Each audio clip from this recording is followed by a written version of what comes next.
j'espère que vous allez bien. Bienvenue sur ce live, je suis Lison Leonetti, la créatrice de Maison Nymphéa.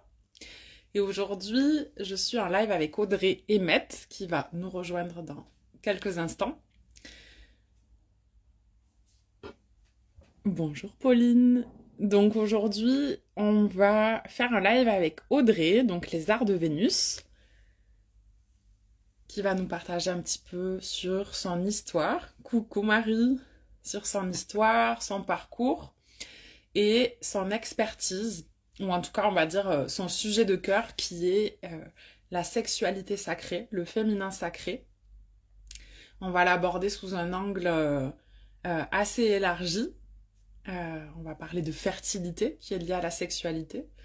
Et donc Audrey, que je suivais avant qu'on travaille ensemble, j'aimais déjà beaucoup ses partages. Eh bien, à un moment donné, elle a rejoint le mentorat Floraison, donc mon mentorat où j'accompagne des femmes entrepreneurs. Et donc, on a travaillé sur sa marque, sur son histoire, sur son message, et aussi sur son offre. Et donc, aujourd'hui, elle va nous présenter tout cela. Alors, je pense qu'on est plutôt entre femmes aujourd'hui. Ah, super, Audrey nous rejoint. Coucou Audrey! Bonjour. Alors, est-ce que vous nous entendez bien? Ça devrait être bon. Donc, je vois qu'il y a d'autres femmes du mentorat fluorescent. Il y avait Marie, il y a plusieurs femmes qui nous rejoignent. Super. Donc, ouais, j'expliquais que ça faisait un moment que je te suivis. Je pense que je t'ai suivi au moment où ton compte s'appelait Rosa Christa Sophia. Mais c'était déjà Oui. autour des thèmes de la sexualité sacrée. Mm, Voilà, tout à donc fait. Audrey, si tu veux bien te présenter. Mm. Alors moi, donc j'ai créé les Arts de Vénus, ça fait à peu près un an. Et donc la volonté vraiment des Arts de Vénus, c'est d'accompagner les femmes à cultiver l'amour d'elles-mêmes en travaillant avec l'énergie sexuelle. Donc l'énergie sexuelle, en fait, c'est l'énergie la plus pure qui existe, puisque c'est l'énergie avec laquelle on a été créé. Donc de travailler avec, ça va vraiment nous emmener dans des endroits très profonds pour apprendre à se connaître, pour aller connecter au corps, à des sensations, au plaisir d'être une femme. Euh, donc voilà, et tout ça, bah, évidemment, c'est né de mon parcours personnel, de questionnement autour de c'est quoi être une femme, c'est censé être quoi être une femme, parce que aujourd'hui, il n'y a pas beaucoup de transmissions voilà, qui sont faites de mère-fille, etc. Enfin voilà. Et donc voilà, c'est né vraiment d'une quête de questionnement, de trouver le sens en fait de tout ça. Super. Ah là là, j'aime trop déjà quand on parle voilà, de dire le plaisir d'être une femme, c'est Oui. un sujet. Donc, j'ai présenté un petit peu le thème du live aujourd'hui qui est autour donc de l'énergie sexuelle, mais dans un spectre assez large, hein, comme tu l'as dit, c'est en fait une énergie d'où on vient, donc très pure, Mm. euh, qui a un grand spectre. Donc, pour commencer, est-ce que tu peux nous présenter du coup les arts de Vénus et comment ton parcours de vie t'a amené sur ce sujet quand même particulier que peu de personnes abordent aujourd'hui? Mm. Alors moi, c'est vraiment la conscience dès très jeune que j'avais déjà des blocages sexuels à ce niveau-là, sans forcément qu'il y ait de raison apparente. Mais voilà, j'ai senti très jeune que j'avais du mal avec cette énergie. Et, euh, et donc, au fur et à mesure du temps, des relations, etc., ben, voilà, je me suis questionnée, j'ai essayé de comprendre le pourquoi j'avais ces blocages, tout ça. Donc, j'ai commencé à vraiment essayer de trouver des réponses. Déjà, bah, dans l'histoire du féminin sacré, sur les livres, sur des personnes voilà, que je suivais sur Instagram, des choses comme ça. Et donc, j'ai trouvé certaines réponses, mais en fait, c'était jamais suffisant. J'avais l'impression que ça n'allait jamais toucher le cœur vraiment de ma vérité, en fait. Et donc, à partir de là, ben, j'ai entamé des recherches par moi-même. Et il y a surtout eu un événement déclencheur, c'est mon voyage en Grèce, le premier voyage en Grèce que j'ai fait, où en fait, Bah, là-bas, en étant vraiment sur ces terres, il y a vraiment quelque chose qui s'est reconnecté. Je sais pas comment, je sais pas pourquoi, mais j'ai vraiment reconnecté à quelque chose un féminin érotique en fait à l'intérieur de moi. Et donc là, j'ai vraiment laissé, en fait, je me suis laissé vivre l'expérience et je me suis dit, bah, si ça m'arrive là-bas, c'est qu'il y a peut-être des réponses à trouver dans l'histoire de la Grèce, en fait, de Mhm. plonger vraiment dans le féminin, l'Antiquité, etc. Et au fur et à mesure, c'est comme ça que j'ai plongé dans l'histoire vraiment du féminin. Donc le féminin dans la Grèce antique, les temples, etc. Et puis après, le féminin de la Mésopotamie, de Sumer, le temple des prêtresses, tout ça. Donc j'ai vraiment cherché, creusé. Et là, j'ai senti que je me rapprochais vraiment d'une vérité intérieure, en fait. Mhm. Et puis bah, jusqu'à la toucher du doigt et la laisser se déployer finalement à travers moi, à travers mon expérience de femme, tout ça. Super, Donc c'est un petit peu tout ça que je retransmets dans les arts de Vénus quand j'accompagne les femmes. super. Et donc, par rapport à ton expérience en Grèce, est-ce que tu peux nous en parler plus si tu as envie, hein? Mhm. Est-ce que, il me semble, dans tes partages, tu avais parlé de temple de la féminité. Mhm. Voilà, est-ce que tu veux nous en parler?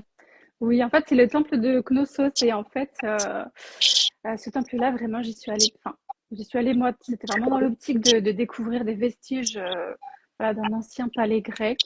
Et en fait, quand je suis arrivée sur les lieux, je ne connaissais pas du tout l'histoire, mais quand j'ai vu les lieux, j'ai senti la vibration, j'ai vu les symboles, les murs, les fresques, je me suis dit, c'est pas possible que c'était un roi qui est trôné Hmm. sur cet endroit. Pour moi, c'était vraiment un endroit hyper féminin. Et, euh, et donc, en fait, à partir de là, j'ai commencé à me renseigner sur ce temple. En fait, c'était un temple féminin, effectivement, où on honorait la déesse serpent. On Hmm. la voit souvent, c'est une statue, elle tient deux serpents dans les mains. Et donc, en fait, c'était ce culte-là qui était vénéré. Elle n'avait pas de prénom, mais c'était ce culte-là qui était vénéré. Puis, en fait, bah, j'ai compris pourquoi il s'est passé plein de choses après, quoi. Pourquoi j'ai eu beaucoup de sensations, beaucoup de ressentis, etc. Mais ce qui était vraiment surprenant, c'est que j'ai été là-bas sans savoir où j'allais en fait. Ouais, comme guidée et il Mm. y a eu un réveil de mémoire Ouais. Mm. donc assez spontané.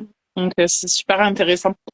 Dans le chat, n'hésitez pas à poser vos questions pendant le direct, c'est aussi pour ça. On y répondra. Ok, donc les arts de Vénus, une quête intérieure, des recherches historiques, des voyages initiatiques qui t'ont transformé. Ouais. Et, euh, et donc, du coup, bah, aujourd'hui, ton approche du féminin, qu'est- qu'est-ce que c'est? Et voilà, parle-nous-en. Bah, c'est moi, je travaille beaucoup avec la conscience, la présence, vraiment faire descendre la conscience vraiment dans l'utérus, les reins, le bassin, parce que c'est vraiment à ces endroits-là que l'énergie sexuelle est logée. Donc, je travaille beaucoup avec beaucoup la conscience, l'observation, le silence, l'écoute, la présence. Sans Hmm. forcément tout de suite aller activer des choses, réveiller des choses, juste déjà déposer la conscience à l'intérieur et voir ce qui se passe. Donc, oui, Mm. donc vraiment une approche par la conscience qui se fait dans la La lenteur. lenteur, exactement, ouais. Donc, super. Ouais, mais ça se sent dans tes partages. C'est ça qui est Mm. chouette, c'est que c'est abordable pour n'importe qui, en tout cas qui s'y intéresse, parce que on revient à des explorations intérieures. Oui, découverte intérieure, le féminin. Mm. Hmm. Ok. Et donc, bah, quelles sont pour toi les différentes facettes de l'énergie féminine, de l'énergie sexuelle, hein, on en parlait un petit peu, ou même ton approche là, elle est en train de s'élargir. Mm. Euh, voilà, comment tu vois les choses? Pour moi, en fait, l'énergie sexuelle, ça s'étend vraiment au féminin matriciel, vraiment la fertilité de la femme. La femme n'est pas que sexuelle, n'est pas qu'une mère, n'est pas qu'une amante, c'est vraiment un tout, c'est le féminin matriciel fertile. Pour moi, c'est ça, l'énergie féminine, c'est le féminin fertile. Et Hmm. je trouve que quand on parle d'énergie féminine, en fait, c'est de revenir justement dans cette posture de femme fertile, en fait. Hmm. Ouais. J'aime beaucoup cette approche. Moi, j'aime bien le voir par la nature, qu'il incarne.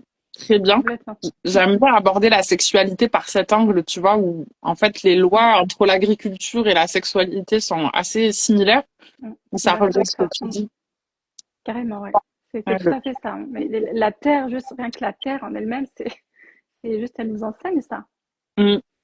Et la c'est fertilité. intéressant par rapport au panthéon grec où justement il y avait différentes divinités qui exprimaient différents archétypes. Donc il y a Vénus, euh, non, grec c'est C'est Aphrodite et Aphrodite. ouais, c'est ça, c'est Vénus, Romain. c'est la version italienne, ouais. Voilà, la version italienne. Ou voilà, où peut-être Vénus incarnerait plus le côté séduisant, Oui. sexuel de la féminité, et d'autres déesses plus comme Déméter. Moi, j'aime beaucoup Déméter, justement, le côté plus lié à la nature.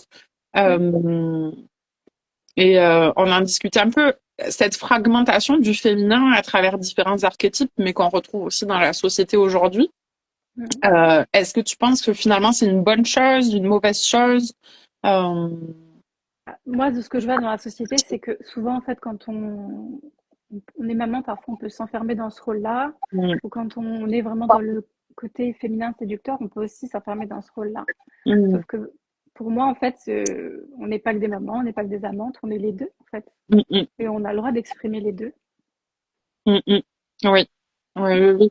J'ai vu Léa, je sais pas si elle va passer sur ce live, elle a créé, je crois, l'école des déesses où justement on voit ces différents archétypes et j'aimais beaucoup comment elle exprimait ça en fait que c'était différentes facettes, hein. Donc il y avait donc Aphrodite et Déméter qui me parlent beaucoup. Mais il y avait aussi bah, les côtés de la sagesse armée Athéna, voilà, tous ces visages du féminin, Perséphone dans la jeune fille, mais pas comme en fait une fragmentation, mais plutôt des successions dans la vie d'une femme. Comme tu dis, il y a des moments où bah, voilà, moi je suis encore maman d'une petite fille et je vois que du coup l'archétype de la maternité a pris vraiment le dessus pendant un temps.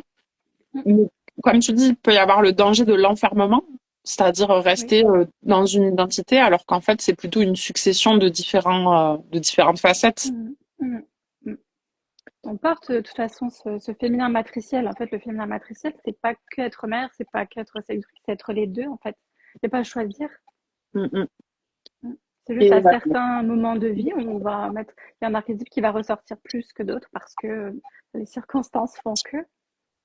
ouais, donc, et donc ton approche du féminin comme une porte d'entrée vers qui l'on est, est-ce que tu peux nous en parler? Comment cette exploration peut nous ramener en fait vers notre nature profonde? Déjà, cette vision-là, en fait, ça vient vraiment des traditions féminines. Par exemple, dans la Kabbale, en fait, on dit que l'énergie sexuelle, c'est vraiment la porte d'entrée vers qui on est vraiment. Mm, Et qu'en fait, c'est en plongeant vraiment dans cette énergie-là qu'on va découvrir qui on est véritablement. En fait, c'est quelle est notre identité féminine. Enfin, c'est difficile à décrire parce que c'est une expérience vraiment qui se vit de l'intérieur. Mais en fait, au plus on va travailler avec cette énergie, plus on va sentir qui on est, en fait. Et comme une confiance qui va émerger de tout ça. et Je dans sais qui la, je suis à l'intérieur et donc je prends en solidité, enfin, il y a quelque chose qui se construit, en fait. donc, et dans la Kabbale, ce que tu décris, ça concerne précisément les femmes ou ça concerne tous les humains? Non, les hommes et les femmes. Donc, donc la voie de l'exploration sexuelle, elle est aussi pour les hommes, autant pour les hommes que pour les femmes. Absolument, oui. Intéressant. D'ailleurs, toi, du coup, tu partages beaucoup sur cette tradition de la Kabbale. Est-ce que tu veux nous partager un petit peu les traditions qui nourrissent ton approche et ce que tu transmets? Mm.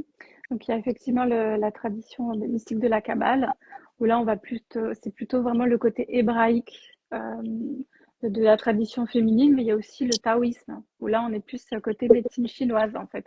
Et en étudiant les deux, en fait, je me suis rendu compte qu'il y avait des ponts, des similarités. En fait, c'était des traditions. On dit la même chose en fait dans les deux traditions. Mm. Donc c'est là où on retrouve des vérités. Et je sais que dans la voie taoïste, aujourd'hui, il y a un auteur hyper connu, Mantak Chia, euh, Oui. Mm. qui a genre voilà vachement vulgarisé sans que ce soit négatif comment mais qui a bah voilà ouvert la voie en divulguant des enseignements je pense qui avant étaient réservés aux initiés taoïstes voilà on Mm. peut acheter des livres sur la circulation de l'énergie sexuelle et tout Est-ce que dans la tradition de la Kabbale, c'est aussi pratique, entre guillemets? Est-ce que c'est vraiment basé sur une exploration corporelle? Oui, dans Ouais. la Kabbale aussi, il s'agit vraiment de travailler avec cette énergie et de la faire circuler.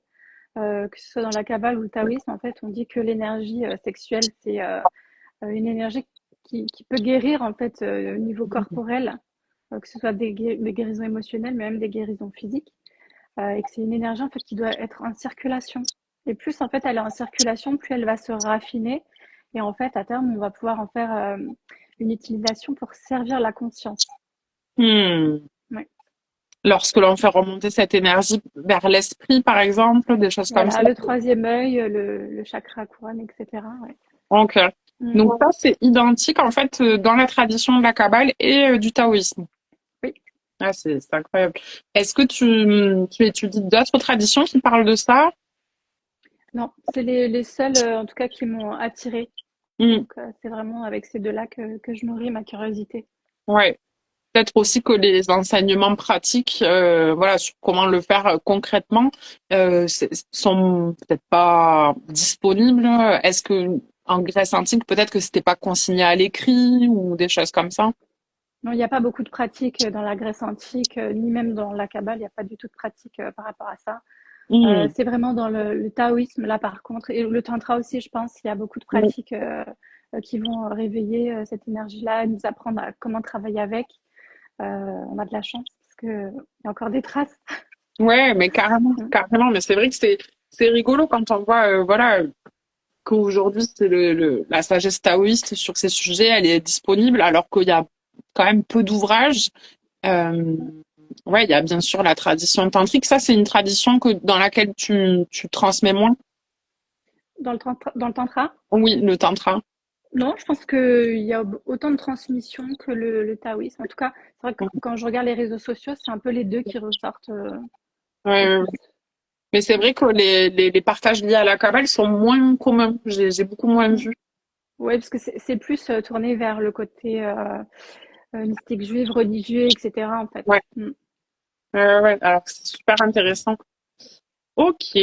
Donc voilà, toi, ton approche du féminin, du coup, elle est tirée de tes propres expériences, des traditions que tu as étudiées. Mm. Et voilà, est-ce que tu peux nous parler un petit peu de pratiques justement corporelles, des pratiques qui font partie des arts de Vénus, pour faire travailler cette énergie sexuelle à l'intérieur? Déjà, le premier travail à faire, c'est avec le système nerveux. C'est pour reprendre contact avec le corps déjà Hmm. et repasser dans un mode détente, lâcher prise. Parce qu'en fait, le système nerveux, quand une femme elle est totalement détendue, elle est beaucoup plus réceptive à ce qui se passe dans son corps. Si elle est en panique, en stress ou autre, elle est déconnectée de son corps. Ok. Donc déjà, c'est de travailler avec la reconnexion au corps, vraiment par le toucher, le côté délicat, le ressenti, la présence vraiment du corps, hein, avant de rentrer dans le vif du sujet de l'énergie sexuelle. C'est ça, c'est reconnecter déjà par le toucher, en fait, par le toucher.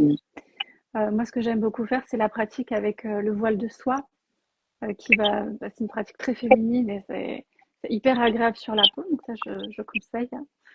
Puis après, donc on va vraiment venir travailler sur l'énergie sexuelle, le chakra racine, vraiment le bassin en soi. C'est vraiment après, on va plonger dans cette sagesse. Mm. Ok. Ouais. La pratique du voile de soie, c'est une pratique pour voilà, caresser sa peau, son corps avec un voile de soie. Oui, c'est ça. Ok. Et en fait, on va éveiller les sensations sur le corps, sur la poitrine, sur les jambes. Ça, c'est vraiment remettre de la sensation dans le corps. Hmm. Mm, mm. Donc oui, c'est des pratiques en fait vraiment qui visent à remettre de la conscience, de la présence dans le toucher, dans les Mm. sens, comme tu disais, le Oui, système nerveux. Hmm. Et par la ouais, c'est ça. douceur, la délicatesse. Mm. Oui, le Ok. féminin aime beaucoup la délicatesse, la douceur, la lenteur, de prendre le temps de ressentir, de mettre sa présence dans la sensation, de rentrer dans la sensation. C'est intéressant pour refaire le parallèle avec la nature où quand même de manière majoritaire, la nature est lente et calme. Et Oui, on voit le décalage entre nous, nos modes de vie qui sont pas du tout alignés. Ouais, exactement, ouais. Mm. La nature, elle prend le temps. Elle prend le temps, les saisons, elles prennent le temps. Enfin, ça se Ouais. dépose, quoi. Ouais. Ok. Un sujet sur, bah voilà, qu'on voit beaucoup sur les réseaux sociaux, donc l'activation de cette énergie sexuelle, hein, le terme activation, on parle d'activation Kundalini. Je Mm. crois même qu'il y a des activations du même type, mais qui puissent plutôt dans la tradition chinoise. Donc, toi, tu parles plutôt de réveil de cette énergie. Mhm. Oui. Euh, Comment ça se passe concrètement? Voilà, comment ça fonctionne? Comment on peut la réveiller, tu veux dire? Ouais, Mm. Moi, je suis pas du tout dans l'activation de la Kundalini. C'est pas comme ça que je travaille. Moi, c'est ouais. vraiment en fait par des mouvements physiques, en fait, contraction du périnée et des mouvements du corps. C'est vraiment tout dans le ressenti, hein. Mais déjà, rien que de contracter le périnée, en fait, ça vient réveiller quelque chose. Mm, mm, mm. C'est vrai Moi, que c'est plutôt comme ça. C'est une action mécanique, physique. ouais, mais utiliser le corps pour éveiller, mais c'est intéressant parce que donc oui, dans l'approche des activations, on pourrait dire que c'est d'un point de vue extérieur qu'on vient réveiller l'énergie d'une autre personne. Et toi, par contre, Mm. c'est vraiment une voie d'autoréalisation, donc c'est toi-même qui intérieurement, par ton corps et ta conscience, Oui, éveille cette énergie. oui, c'est ça. Mm. Ok. Ouais, je me rappelle dans le livre de Mantak Chia que je disais à l'époque, c'est vrai que comment on pourrait dire, ouais, la génération d'énergie se passe, comme tu dis, avec les contractions du périnée au départ pour la femme. Oui. Je sais pas si Mm. pour l'homme c'est la même chose. Euh, Alors, il peut y avoir des contractions, mais pas du périnée. ok, ok. C'est- Ok. Et donc pour terminer sur les pratiques, donc tu parlais aussi de conscience par rapport au bassin. Donc est-ce que ouais, je vois beaucoup ça aussi de pratiques liées à l'utérus, le womb et tout ça. Je connais pas du tout, hein, Mm. donc c'est vraiment Mm. un néophyte ces questions. Comment ça se passe? Est-ce que c'est un petit peu comme ce que tu nous décris? C'est plutôt un exercice de conscience d'amener son attention à cette zone-là du corps? Mm. Déjà, il y a beaucoup de personnes qui font ça et je pense que chaque personne a sa façon de le travailler, de l'aborder. Mhm, Il y a des personnes qui vont faire ça, par exemple, avec le verbe, le souffle, etc. mhm. Euh, Moi, c'est vraiment, voilà, plus avec le côté contraction. Vraiment le corps, en fait. C'est le corps qui fait. Mm. D'accord. Ok. Et la respiration aussi, effectivement, pour faire circuler tout ça. Mais moi, c'est vraiment comme ça que je l'aborde, ouais. Ok. Super. Ok. Donc pour les pratiques, on a parlé donc de la présence, la conscience, de faire une activation par le corps, par des mouvements, par des contractions et aussi la conscience de l'utérus. Là, on va parler donc des problématiques concrètes du quotidien qui peuvent être, euh, ben voilà, qui peuvent ressortir de quand cette énergie-là est bloquée, justement. Je vois que Mm. on a un petit message de Marie qui dit: Nous en avons tellement besoin de cette lenteur, de cette douceur. Merci pour ces partages. Ouais, c'est super. C'est vrai que c'est Mm. ça qui est magnifique dans la complémentarité des facettes du féminin et des partages qui se nourrissent les uns des autres. Donc, Marie demande pour une débutante. En plus, je crois que c'était une question que tu avais déjà reçue, qu'on avait Oui. préparée. Donc, Mm. qu'est-ce que tu recommandes comme premier exercice pour une débutante sur ce sujet-là? Par quoi commencer? Ben, c'est vraiment ça, en fait. C'est de reprendre contact avec son corps. De faire de l'automassage, de voilà, juste se toucher, se masser, se caresser et voir ce qui se passe, en fait. Donc, ouais, De une remettre de la pratique. conscience dans le corps et puis au fur et à mesure, en fait, bon, on va commencer à ressentir des choses. C'est ça, c'est vraiment le lien avec le corps, hein. Mm. C'est rigolo quand je t'entends parler parce que tu vois, le thème c'est l'énergie sexuelle, mais finalement, du coup, de suite, il y a des images qui viennent dans la tête que c'est forcément des exercices liés au sexe, alors que pas du tout. Finalement, c'est peut-être Mm. en dernier, finalement, Oui. t'en as quasiment pas parlé. C'est vrai que dans notre société, tout de suite, nous, on aborde l'énergie sexuelle avec l'acte. Ouais. Il n'y a rien qui se passe avant. On est au courant de rien à ce sujet avant qu'il se passe l'acte. Mais il y a tellement de choses, en fait, déjà à découvrir, à savoir avant. de passer Mm, à l'acte justement. Et donc c'est ça en fait déjà la sexualité, ça se passe avec soi-même. Déjà mm, c'est explorer son corps, c'est ensuite qu'est-ce que ça fait quand mon énergie sexuelle elle se réveille, qu'est-ce que je ressens, où ça se passe, est-ce que je ressens de la chaleur, enfin voilà, de savoir qu'est-ce qui se passe, qu'est-ce que je ressens en fait, ok. et d'apprendre à vraiment se familiariser avec ça, d'apprendre à se connaître finalement. Mm. Mm. Donc, premier exercice, tout simple, c'est prendre un moment pour voilà, réveiller son Connexion au corps. corps. Mm. Faire Mm. des exercices avec le voile, c'est ça, de l'automassage de la poitrine aussi. C'est hyper important. Mm. Ok, super. Ok, donc du coup, les problématiques du quotidien des femmes, hein, toi tu travailles avec des femmes, tu échanges régulièrement avec des femmes sur ces sujets-là. Et donc, quelles sont les problématiques qui peuvent surgir dans la vie quotidienne lorsque cette énergie ne circule pas et qu'elle est bloquée? Bah, déjà, c'est le manque de confiance en soi. Euh, on- Souvent, en fait, par exemple, on entre en relation avec un homme, on va attendre d'être validé par l'autre. Hmm. On va attendre, on va rester à une validation extérieure, en fait, parce que on se connaît pas, on se connaît pas profondément. Donc, déjà, un manque de confiance en soi, un manque d'estime de soi aussi. Et la honte du corps. C'est beaucoup ça qui revient, c'est la honte du corps, la honte d'être jugé, surtout par la gente masculine, Hmm. d'être jugé déjà physiquement, et puis après, vraiment dans un acte voilà, plus sensuel, charnel, avoir peur d'être jugé en fait dans sa nudité. Donc Hmm. c'est beaucoup ça. Mm. Oui, l'état le plus vulnérable finalement d'une Mm. femme est d'être jugée. Ouais. Hmm. C'est beaucoup ce mot-là qui revient, ouais. La Hmm. honte. Et tu penses que la racine de ce problème, il vient d'où? Je pense qu'il y a un moment dans l'histoire où effectivement on a un peu humilié le féminin. Enfin, on connaît tous la chasse aux sorcières, tout ce qui s'est passé à ce moment-là. Et je pense que le fait d'avoir fait de la femme une tentatrice, d'avoir fait du féminin celle qui, comment dire, qui croque la pomme du péché. Enfin, voilà, c'est ça. Je pense que ça vient de là en fait. Quand on a vraiment essayé ouais, c'est ça, quand le féminin était humilié, qu'on a voulu ouais, le, voilà, le chasser, quoi, le détruire. Mhm. Ouais.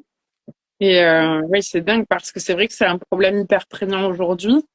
Je vois beaucoup sur les réseaux sociaux ouais, de transformation physique toujours plus avancée Mm. pour changer sa nature. Hein. J'ai vu, tu partageais hier ou il y a 2 jours une photo de ton ventre en expliquant que voilà, les femmes devraient honorer leur ventre. Voilà, tu partageais que tu avais vu une sportive avec un ventre Mm. inexistant qui est glorifié.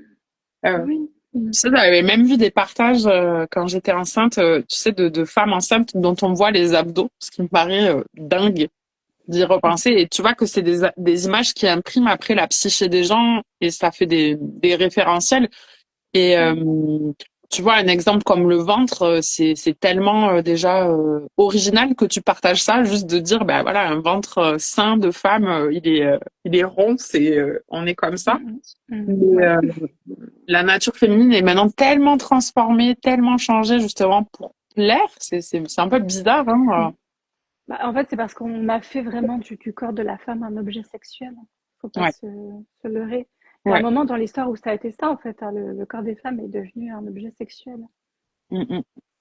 Bon, on le voit encore beaucoup aujourd'hui, ne serait-ce que dans des clips qu'on peut voir à la télé. Ouais, ouais, ouais, ouais. Ou ça, c'est des sujets profonds, hein. C'est vrai que moi, je me questionne beaucoup aussi sur bah, toute l'industrie.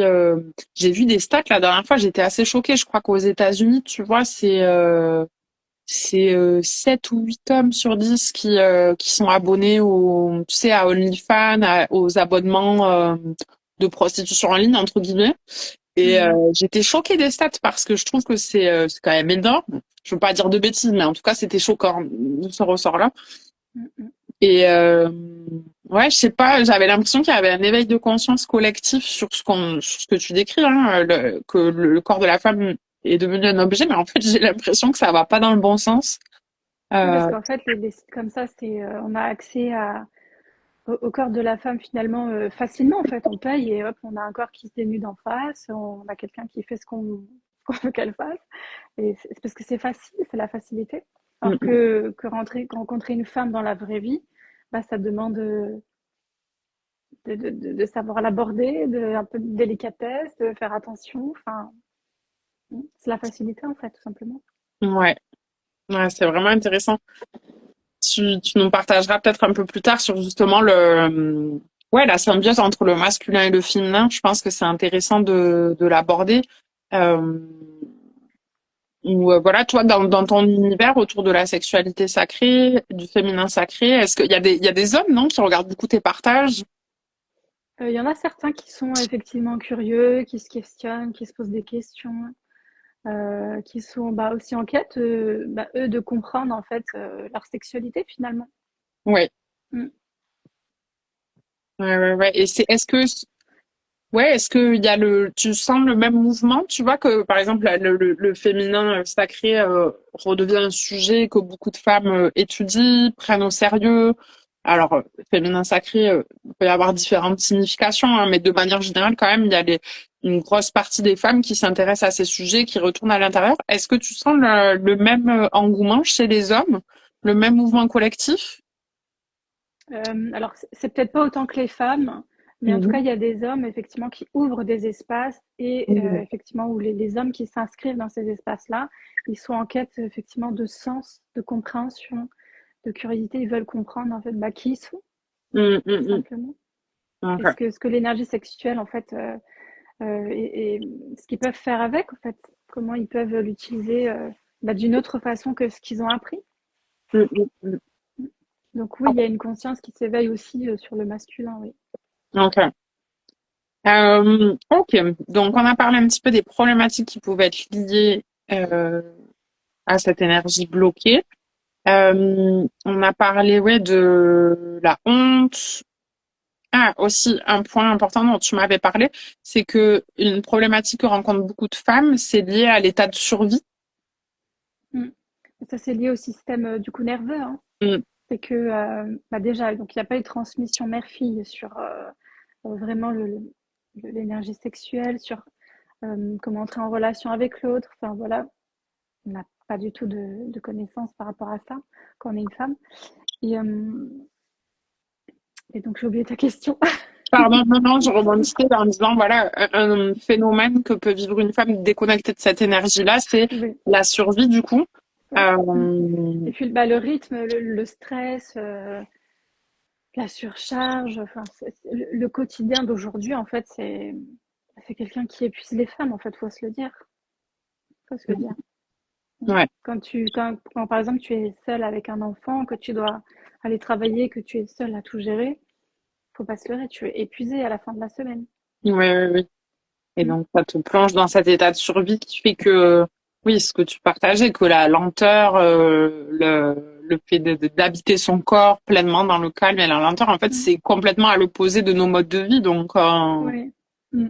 donc, Ouais. Donc, ouais, c'est hyper important d'avoir ces moments-là. Et en fait, quand on est pris dans cette roue du quotidien, on a du mal même à y penser, à se dire, attends, fais une pause là, 5 minutes. Ce soir, je me prends un temps pour moi, ma pratique, moi, mon plaisir. Et voilà, on a ouais, du mal à prendre ce temps-là. Mm. il y a j'y pense là, j'en fais pas, hein, mais la danse aussi, c'est une pratique Oui. en fait assez Mm. ancestrale, hein, qui était transmise, qui permettait de faire circuler ces énergies aussi. Mhm. Oui, oui, on a comment ça s'appelle? L'ecstatic dance, ou enfin, il y a plein de danses vraiment sensuelles comme ça qui permettent de revenir dans le corps. C'est très, très bon la danse aussi, ouais, ça fait énormément de bien aux femmes. Mm. Ça les reconnecte à leur corps en fait. Ouais. Et quand on fait des pratiques comme ça, on se sent tellement bien après. Ah oui, ouais, moi c'est vraiment quelque chose, je sens qui manque à ma vie et j'aime bien voir les partages, surtout au Maghreb, tu vois, des femmes qui partagent que ben voilà, justement, ça c'est une transmission, pas forcément orale, mais juste ben voilà, de danser à la maison, ça permet vraiment de faire circuler les énergies, surtout les danses avec le bassin et tout ça. Et je me questionne aussi, tu vois, où nous en France, on a énormément perdu ces traditions de danse et de chant. Mm. qui, je pense, en fait, permettait aussi de faire circuler comme ça. Oui, Mm, tout à fait. Euh, moi, j'aime beaucoup voilà, la danse aussi. Ouais, faut vraiment le voir comme un moment où le féminin il se lâche quoi. Il est mm. dans son corps animal. C'est-à-dire Ouais, on coupe le mental, on est dans le corps, vraiment dans le corps animal en fait. Mm. ok, ok, super intéressant. Et le dernier point qui est lié en fait à l'amour, hein. En plus, toi, c'est vraiment ce que tu nous partageais que en fait toute ton approche c'est pour retrouver l'amour de soi, aller au-delà finalement de la guérison ou de la réparation, mais vraiment retrouver cet amour de soi. Et donc Mm. une problématique quotidienne aujourd'hui des femmes liée à cette énergie sexuelle bloquée, c'est peut-être ce désamour de soi-même. Euh, Oui. En fait, moi, personnellement, j'ai grandi avec des femmes qui détestaient leur corps, mm, qui s'aimaient pas elles-mêmes, qui aimaient pas le reflet dans le miroir. Donc déjà, quand on grandit dans un espace comme ça, c'est compliqué après de mm, grandir en tant que femme et d'apprendre à s'aimer, puisqu'en fait, les femmes qui sont autour de nous, en fait, c'est un peu nos repères, en fait. On se dit, bah, elles font comme ça veut dire que c'est comme ça qu'on doit faire. C'est nos mm, modèles. Et ouais, après, donc, pour casser ces schémas-là, il faut, ça vient, je pense, après d'un appel intérieur, hein. ouais, Mais oui, c'est ça, c'est le désamour de soi. On n'aime pas son corps, on n'aime pas le reflet dans le miroir, on n'aime pas qui on est, en fait. mm, mm, On n'aime pas qui on est. Et vraiment, quand on travaille avec cette énergie sexuelle, euh, on apprend petit à petit à aimer sa propre énergie, à aimer sa propre présence, à aimer son reflet dans le miroir, à se trouver belle. C'est hyper important. mm, mm. Donc ça permet vraiment de jouer sur la confiance en soi. Et puis l'énergie sexuelle, ça vient vraiment replacer des choses à l'intérieur de soi. Ça replace vraiment la femme dans son féminin. Euh, Ça replace le féminin à sa place, ça replace la polarité masculine à sa place aussi à l'intérieur de soi. Mm, mm, Donc mm. on reprend vraiment notre axe en fait.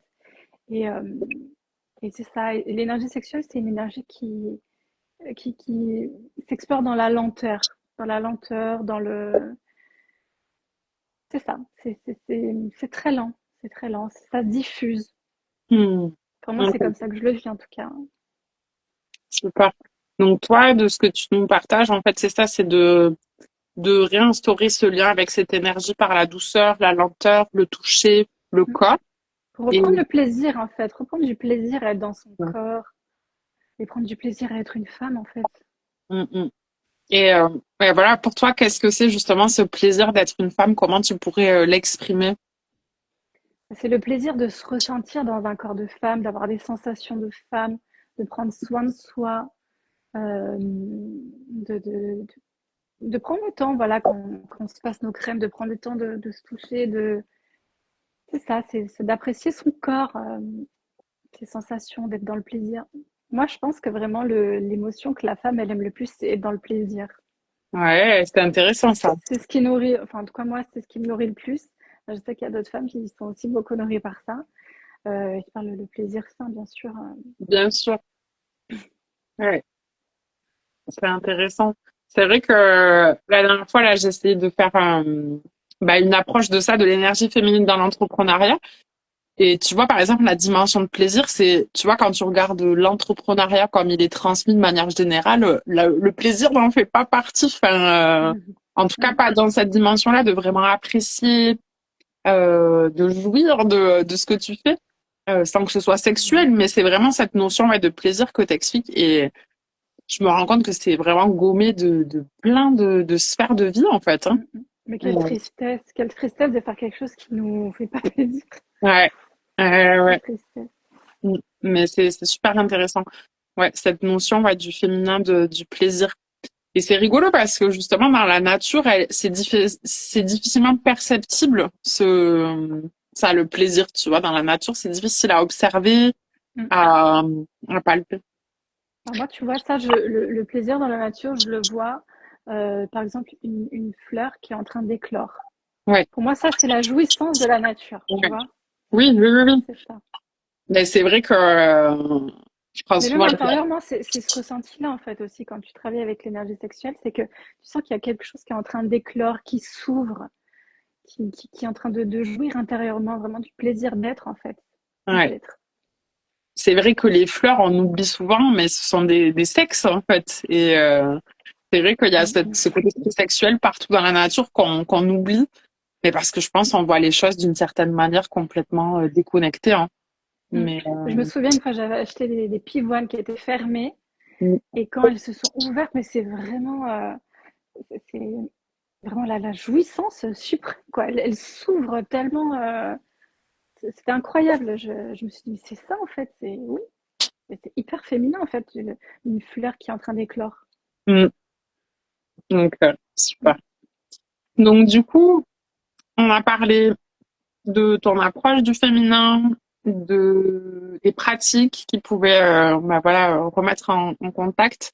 On a parlé aussi des problématiques modernes en fait liées à cette énergie qui circule pas. Et donc du coup, toi, tu as créé les Arts de Vénus pour transmettre des connaissances et des pratiques liées à tout ça. Mhm. Et tu as créé ton accompagnement Vénus incarné. Est-ce que tu veux nous en Oui, parler?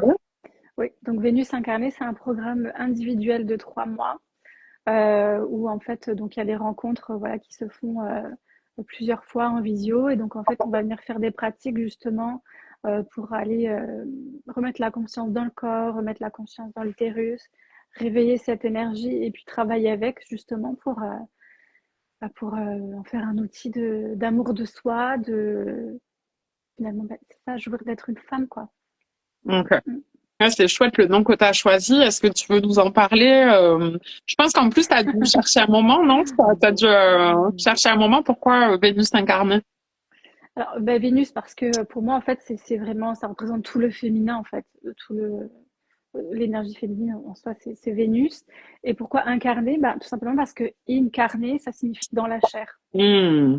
Voilà. Donc, on a vraiment l'énergie féminine dans la chair, quoi. Ouais, ouais, ouais. Oui, ce qui est vraiment central dans tes transmissions, c'est de passer par le corps, C'est incarné, ça. incarné. Oui. Ok, super. Et qu'est-ce que tu pouvais nous partager aussi ton onguent? Tu as créé un onguent lié justement ben, aux arts féminins. Est-ce que tu veux nous en parler? Mm. Donc, c'est Ambre Vénus, en fait, qui s'appelle. Donc, il n'est pas encore tout à fait terminé.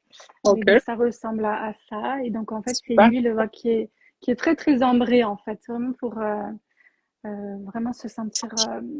L'ambre, en fait, c'est quelque chose de très charnel, une odeur très charnelle.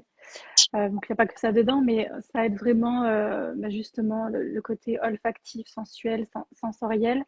Et donc, c'est vraiment après pour se masser, voilà, se masser le corps, juste le respirer, se sentir enveloppé. En tout cas, moi, c'est comme ça que je l'utilise. Mais voilà, c'est Ambre Vénus. Ouais, donc c'est très lié avec tout ce que tu nous as partagé pour explorer la sensorialité dans la lenteur, le calme Ouais, et c'est par ça. les parfums aussi. Et le parfum aussi, ouais, qui a une place fondamentale dans le féminin. Ok, super. N'hésitez pas si vous avez des questions. On a à peu près couvert tous les sujets du live. Est-ce que tu veux nous partager? Il y avait une question donc d'un homme, justement. Euh, Est-ce que cette énergie sexuelle dont tu parles, elle guérit aussi les hommes? Comment ils peuvent l'utiliser? Mm. Mais c'est ça, c'est que oui, l'énergie sexuelle, de toute façon, c'est c'est pour les hommes, c'est pour les femmes, c'est une énergie qui est intrinsèque en fait. Donc oui, l'énergie sexuelle peut guérir les hommes. C'est une énergie qui enseigne, qui enseigne. Après, bah, là, c'est plutôt, il y a des hommes qui ouvrent des espaces pour ça. Mm. Donc ça existe, hein, il y en a. Donc faut pas hésiter donc à se rapprocher d'eux pour aller explorer l'énergie masculine. Mais oui, oui, Donc, c'est ça, c'est intéressant aussi pour les hommes de s'initier, de s'initier. donc, et justement, l'énergie sexuelle féminine, finalement, est-ce qu'elle concerne aussi les hommes? Parce que finalement, ces énergies, elles sont à l'intérieur de chaque humain? Mm. Alors moi, je pense que c'est plutôt polarité féminine, polarité masculine, et que l'énergie sexuelle, elle vient vraiment replacer des choses à l'intérieur. C'est-à-dire que ça remet, euh, l'énergie sexuelle replace dans des vérités. Mm, mm.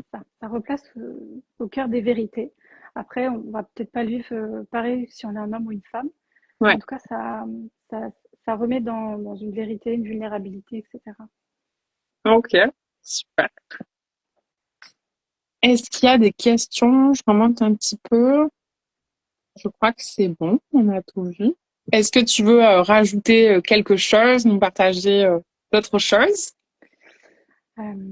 Écoute, je pense qu'on a fait le tour. Moi, je veux te remercier pour l'invitation. Je Avec suis plaisir, super contente de pouvoir partager ça de vive voix. carrément, oui. Et puis pour moi, c'est des sujets voilà, qu'il faudrait aborder plus largement, en fait. Enfin, que ce soit diffusé plus largement. Ouais. Mais non, c'est pour ça, merci pour ton travail, hein, comme je disais en début de live, ce qu'on rejoint après. Moi, je suivais déjà Audrey à l'époque parce que justement, tu étais une des rares personnes qui partageait comme ça ce sujet en profondeur. Donc, merci à toi et super. On a des remerciements. Merci beaucoup d'avoir assisté. Vous pouvez voir le replay après qui sera posté. N'hésitez pas à poser vos questions directement Bien à sûr. Audrey, du coup. Avec plaisir, ouais. Et voilà, j'ai hâte de voir tes nouveaux partages sur ces sujets, toujours enrichissants. Et puis voilà, beau Merci beaucoup. dimanche. Merci à toutes les personnes qui étaient là. Au revoir tout le monde. Bon Merci. dimanche. Merci Audrey.